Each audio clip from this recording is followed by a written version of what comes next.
welcome to Tales of Honor Podcast, a podcast dedicated to telling the true stories of every recipient of the Medal of Honor.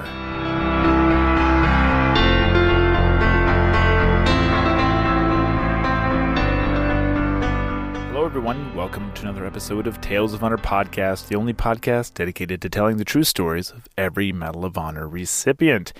I'm your host, Christoph Ambrosch, and today's episode is episode number 248 and takes place during peacetime.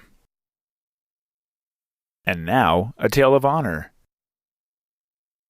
Robert was born on the 20th of February, 1853, on the island of Montserrat in the Caribbean. It was originally stated that he was born in Montreal, Canada, but this was later corrected.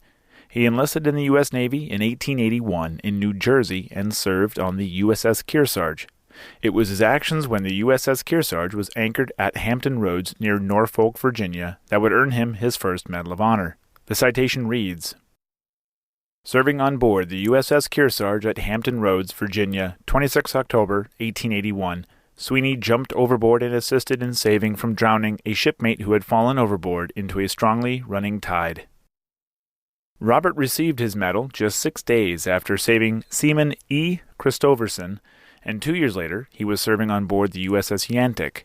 It was docked alongside the USS Jamestown, and when a boy had fallen off the connecting plank, both Robert and a Jamestown crew member, J.W. Norris, displayed actions that would earn him his second Medal of Honor, as well as Norris's first Medal of Honor.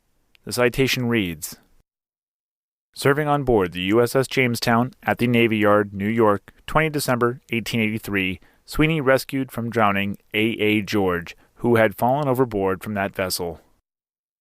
The citation says that Robert was serving on board the Jamestown, but this is because the letter of recommendation for both Robert and Norris was written by the Jamestown's commanding officer. Robert Augustus Sweeney died on the 19th of December, 1890, at the age of 37, and is buried in the Cavalry Cemetery in Woodside, New York. There is no record of a burial plot. And that was a Tale of Honor. Thank you for listening to Tales of Honor Podcast. Head on over to talesofhonorpodcast.com, where you can read these stories, see other ways to support the show, and easily share a story with your friends and family. If you have any questions or comments, you can send them to talesofhonorpodcast@gmail.com. And until next time, I'm Christoph Ambrosch. Thanks for listening.